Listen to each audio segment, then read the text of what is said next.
तो गाइस मैं हूं अंकित और आप देख रहे हैं रेसलिंग फैंस नेटवर्क। शुरू करेंगे आज अपनी बातों को। सबसे पहले हम लोग Scottish warrior, Scottish psychopath Drew McIntyre से। मैकिंटायर की कंडीशन यार मुझे समझ ही नहीं आ रही कि ये साइन करेंगे डब्ल्यूडब्ल्यू के साथ कि नहीं करेंगे, डब्ल्यूडब्ल्यू में रहेंगे कि नहीं रहेंगे। अभी पिछले कुछ टाइम से कॉन्फ्लिक्टिंग रिपोर्ट्स आती है कि मैकिंटायर साइन कर चुके हैं, करने वाले हैं, कर लेंगे, नहीं किए हैं, नहीं करेंगे, ऐसी अपडेट्स आते रहती है। अभी फिर से एक नेगेटिव अपडेट आई है पीडब्ल्यू इनसाइडर की तरफ से। कहा जा रहा है PW insider reports Drew McIntyre and WWE have still not come to terms on a new deal. यानी कि मैकिंटायर अभी भी डब्ल्यूडब्ल्यू के साथ एक नई डील को साइन नहीं किए हैं। अब इसका मतलब है कि उनका जो कॉन्ट्रैक्ट है वो रेसलमेनिया 40 में खत्म होने वाला है। मतलब वो डेट बताई गई थी कि रेसलमेनिया 40 वो टाइम होगा जब मैकिंटायर डब्ल्यूडब्ल्यू के साथ डन हो जाएंगे, डब्ल्यूडब्ल्यू से उनका कॉन्ट्रैक्ट खत्म हो जाएगा। लेकिन अगर उससे पहले वो साइन नहीं करते हैं देन दैट मीन्स कि वो रेसलमेनिया के टाइम फ्री एजेंट हो जाएंगे। तो ये एक प्रॉब्लम वाली चीज़ है।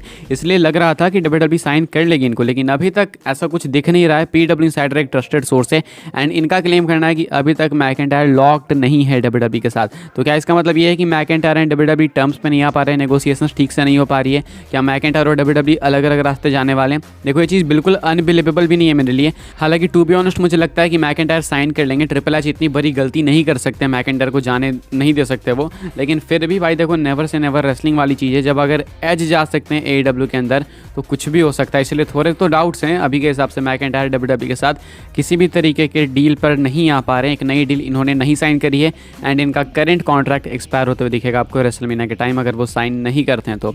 आगे बढ़ते हैं गैस, बात करते हैं अगली स्टोरी के बारे में जो कि अगेन एक कॉन्ट्रैक्ट को ही लेकर अपडेट है। बट ये है इस बार सासा बैंक्स को लेके एंड ये है इस बार एडब्ल्यू को लेके। तो मैंने आपके साथ एक अपडेट शेयर करी थी, वो अपडेट शायद आपको याद होगी, ज़्यादा टाइम हुआ नहीं, कुछ ही टाइम पहले की अपडेट है कि जो सासा बैंक्स है वो मोस्ट प्रोबेबली एडब्ल्यू के साथ साइन कर चुकी हैं एंड वो जो डील है उनकी कुछ $25 मिलियन की होने वाली है 5 सालों के लिए, यानी पर ईयर $5 मिलियन। तो ये कुछ एक्सपेक्टेड डील बताई गई थी, आई एम सॉरी, मर्सिडीज मोने के लिए कि वो एडब्ल्यू के साथ अगर साइन कर रही हैं तो ये वाला कॉन्ट्रैक्ट है। अब देखो वो एडब्ल्यू के साथ साइन कर रही हैं या फिर नहीं कर रही हैं उसका कोई आइडिया नहीं है, लेकिन ये जो डील है शायद वो बिल्कुल फेक है, शायद ऐसा कुछ बताया जा रहा है। एक्चुअली है ना, ये पीडब्ल्यू इनसाइडर के माइक जॉनसन ने ये वाली चीज़ रिवील करी है, ये चीज़ कंफर्म करी है कि ये जो अपडेट वगैरह थी कि वो उन्होंने हर साल एक ऐसी डील साइन करी कि उनको $5 मिलियन मिलेंगे, ये एक फेक अपडेट है, ऐसा कुछ भी नहीं है। इस पर स्पेशली ये इसलिए कह सकते हैं ना क्योंकि टोनी खान इतना ज़्यादा इन्वेस्ट नहीं करेंगे सासा बैंक्स पे। ऐसा नहीं है कि सासा बैंक्स आते हैं रेटिंग्स को जो 8 लाख आ रही है उसको 1.6 मिलियन पहुँचा देंगी, या फिर ऐसा भी नहीं है कि वो सीधा 2 मिलियन लेकर चली जाएगी। कुछ अफेक्ट पड़ेगा नहीं ज़्यादा, मैक्सिमम पड़ेगा तो 50,000 व्यूअर्स ज़्यादा आएंगे। स्टार्टिंग का एपिसोड हो सकता है 1-2 जो है वो 1 मिलियन टच कर जाए, लेकिन इसके बाद कोई अफेक्ट पड़ेगा नहीं। तो क्या इतनी बड़ी डील देंगे टोनी खान? इसका आंसर देते हैं पीडब्ल्यू इनसाइडर के माइक जॉनसन एंड कहते हैं कि ऐसा बिल्कुल भी नहीं होने वाला है। तो इस कंडीशन में ये जो कॉन्ट्रैक्ट टॉक्स है वो तो भाई देखो फेक साबित होगी कि ये ऐसा बिल्कुल भी नहीं है, ये डील वगैरह साइन नहीं हुई है। तो क्या चांसेस है कि सासा बैंक्स डब्ल्यूडब्ल्यू के अंदर आ सकती हैं? मोस्ट प्रोबेबली भाई देखो चांसेस हो सकता है, अब चांसेस हैं। अभी मेरा माइक हिल गया था भाई, कॉमेंट मत करना कि भाई ये क्या आवाज़ आ रही है, ठीक है, माइक वाइक हिल जाता है कभी कभार। तो बस यही कुछ अपडेट है कि सासा बैंक्स आ सकती हैं डब्ल्यूडब्ल्यू के अंदर। आई नो कि आप इसमें बहुत सारे लोग फेड अप हो चुके हो कि भाई ये क्या है, ये सासा बैंक्स की अपडेट देता है, बट बिलीव मी भाई सासा बैंक्स का रिटर्न क्रेजी होने वाला है। आगे बढ़ते हैं गैस, बात करते हैं अगली स्टोरी के बारे में जो कि है रैंडी ऑर्टन को लेके। रैंडी ऑर्टन ने एक अनफॉर्चुनेट स्ट्रीक तोड़ दी है, अपनी ही अनफॉर्चुनेट स्ट्रीक जो कि पिछले 4 सालों से चलते आ रही थी लाइव इवेंट्स के अंदर। ये तो पता भी चलता है भाई इतने टाइम बाद, ये अभी पता चला है कि 4 साल से रैंडी ऑर्टन सिंगल मैचेस में लाइव इवेंट में हारते ही आ रहे हैं। ये कुछ कहना अपडेट का एंड इन्होंने कल के लाइव इवेंट में ये वाली स्ट्रीक तोड़ी जो कि एक अनफॉर्चुनेट स्ट्रीक थी। आप देख सकते होगे Orton didn't win the triple threat match on this week's episode of SmackDown New Year's Revolution after it was ruled a no contest. He competed in last night's WWE live event in Spokane, securing a victory against Dominic Mysterio in a singles match. अब यहाँ से main चीज़ चालू होती है। This marked Orton's first one-on-one win on the live circuit in 1455 days, the last one being on January 12, 2020 against AJ Styles. Obviously, fans were happy to see him back in action at WWE live events again. तो Randy Orton finally live event में एक single match को जीतते हैं। Dominic के against इनका match था जो कि रिसेंट के लाइव इवेंट में हुआ एंड ये जो है इसी मैच के साथ, इस विक्ट्री के साथ रैंडी ऑर्टन एक अनफॉर्चुनेट स्ट्रीक भी तोड़ते हैं जो कि पिछले 4 सालों से चलती आ रही थी। जनवरी 12, 2020 को उन्होंने अपनी आखिरी विक्ट्री अर्न करी थी एक लाइव इवेंट में एक सिंगल्स मैच के अंदर एंड उस चीज़ को अब 1455 दिन हो चुके हैं, यानी 1455 डेज। यानी कि बेचारे ऑर्टन लाइव इवेंट में सिंगल्स मैचेस में जीत ही नहीं पा रहे थे, बीच में तो बहुत एब्सेंट भी हो गए वो, लेकिन अभी लाइव इवेंट में कम्पीट करके रैंडी ऑर्टन फाइनली इस स्ट्रीक को, इस अनफॉर्चुनेट स्ट्रीक को ब्रेक करते हैं एंड अभी वाइपर धीरे धीरे मूड के अंदर आ रहे हैं। नेक्स्ट बढ़ते हैं गैस, बात करते हैं अगली स्टोरी के बारे में, जो कि है ब्रॉन ब्रेकर को लेके। ब्रॉन ब्रेकर के मेन रोस्टर कॉलअप को लेके क्या अपडेट है, क्या स्टेटस है, मैं आपको बता दूं। अच्छा, टाइलर बेट तो आ चुके हैं मेन रोस्टर के अंदर, कंफर्म हो चुका है। स्मैकडाउन में वो आए बुच के टीम पार्टनर बन के, एंड अभी WWE ने उनको ऑफिशियली अपनी वेबसाइट के ऊपर स्मैकडाउन के लिए, स्मैकडाउन ब्रांड के लिए लिस्ट कर दिया है। ब्रॉन ब्रेकर का क्या स्टेटस है, क्योंकि ब्रॉन ब्रेकर एक बहुत ही मैसिव नेम है NXT के, टाइलर बेट से भी मेजर। उन्होंने अंडरटेकर के साथ सेगमेंट भी दिया है। इवन कार्मेलो हेस ने भी, कार्मेलो हेस का भी मैच भी हमें देखने को मिला था। वो ऑफिशियली कब कंप्लीट तौर पे आएंगे वो नहीं पता, लेकिन ब्रॉन ब्रेकर को लेकर एक अपडेट है।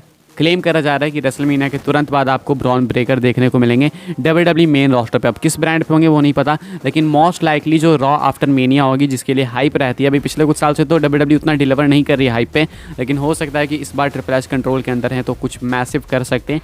ब्रॉन ब्रेकर का कॉल अप एक्सपेक्टेड है रेसलमेनिया के तुरंत बाद, यानी कि या तो पहला मंडे नाइट रॉ का एपिसोड होगा, या तो पहला फ्राइडे नाइट स्मैकडाउन का, या फिर अगर होता है ड्राफ्ट वगैरह तो वहाँ पे पार्टिसिपेट कर सकते हैं ब्रॉन ब्रेकर। वो उसका पार्ट हो सकते हैं NXT की तरफ से, एंड सीधा वहाँ से जंप कर सकते हैं मेन रोस्टर के ऊपर। तो ये 2024 काफ़ी क्रूशल होने वाला है काफ़ी सारे NXT सुपरस्टार्स के लिए, जिसमें ब्रॉन ब्रेकर, कार्मेलो हेस, इलिया ड्रैगनोव और भी कई सारे नेम्स आएंगे। एक वो भी है भाई ट्रिक विलियम्स, उनको भी गजब का मिलता है पॉप, इनसेन। उनके एंट्रेंस पे जो क्राउड चैंट करती है, जिस तरीके से उनका थीम गाती है, वो काफ़ी कमाल है। तो वो भी काफ़ी हेल्प करेगा WWE को क्राउड रिएक्शन लेने में। तो मैं भी वो भी काफ़ी जल्दी आपको देखने को मिलेंगे मेन रोस्टर पे। आगे बढ़ते हैं गैस, बात करते हैं अपनी आखिरी स्टोरी के बारे में, जो कि है रॉक एंड रोमन रेंस को लेके। ये एक बड़ी अपडेट हो सकता है, एंड में भी हो सकता है कि जो मैं अभी बोलने वाला हूँ वो आपको देखने को मिले रॉयल रंबल के एंड में।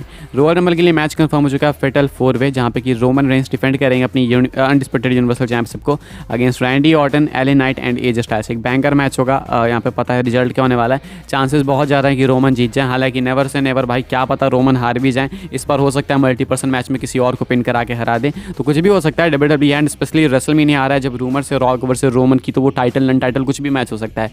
अब ऐसे में अभी के हिसाब से मैं आपको बता दूं कि रोमन रेंस अगर रिटेन करते हैं रॉयल रंबल के अंदर, तो देन आपको देखने को मिलेगा रॉक का कॉन्फ्रंटेशन, क्योंकि रीसेंट अपडेट्स जो हमने सुनी है उसका क्लेम करना है कि कोडी वर्सेस रोमन ही होने वाला है रेसलमेनिया में, and rock versus Roman elimination chamber में हो सकता है। अब रॉक वर्सेस रोमन अगर एलिमिनेशन चेंबर में होगा तो एलिमिनेशन चेंबर रॉयल रंबल के बाद का अगला PLE है। सो जस्ट सपोज अगर ये मैच WWE डिसाइड कर चुकी है रॉयल रंबल के बाद के अगले PLE एलिमिनेशन चेंबर के लिए, देन दैट मीन्स कि जब रोमन रेंस रिटेन करेंगे अपनी टाइटल को, या फिर हारेंगे जीतेंगे जो भी होगा, रोमन के मैच के बाद आपको रॉक की इंटरफेरेंस देखने को मिलेगी। वो इंटरप्ट करेंगे एंड कन्फ्रंट करेंगे रोमन को, बिल्कुल उसी तरीके से जिस तरीके से ब्रॉक लिस्नर ने समरस्लैम में करा था, जिस तरीके से जॉन सीना ने मनी इन द बैंक में करा था। रोमन को आके सामने से खड़े होकर चैलेंज कर सकते हैं एलिमिनेशन चेंबर के लिए, ये कुछ माना जा रहा है। तो मे भी अभी जो मैंने ये बोला है ये आपको देखने को भी मिल सकता है रॉयल रंबल में, अगर रियली में एलिमिनेशन चेंबर में मैच होने वाला है तो, जिसके चांसेस अभी लग रहे हैं अभी के हिसाब से। गाइस, इस वीडियो के लिए यही कुछ अपडेट्स है। आई होप सबको वीडियो पसंद आई हो तो वीडियो को लाइक करना, इन्फॉर्मेशन वगैरह मिली हो तो शेयर करना, एंड सब्सक्राइब करना चैनल को, ताकि आने वाले टाइम में आपको और भी ऐसे WWE की न्यूज़, रूमर, अपडेट सबसे पहले मिलती रहे। फॉलो कर सकते हैं आप लोग चाहे तो मुझे इंस्टाग्राम एंड ट्विटर पे, लिंक आपको मिल जाएगी डिस्क्रिप्शन में। ज्वाइन कर सकते हैं व्हाट्सएप चैनल को, उसकी भी लिंक आपको डिस्क्रिप्शन में ही मिल जाएगी। मिलते हैं अपनी नेक्स्ट ऑफर काफ़ी इंटरेस्टिंग वीडियो में।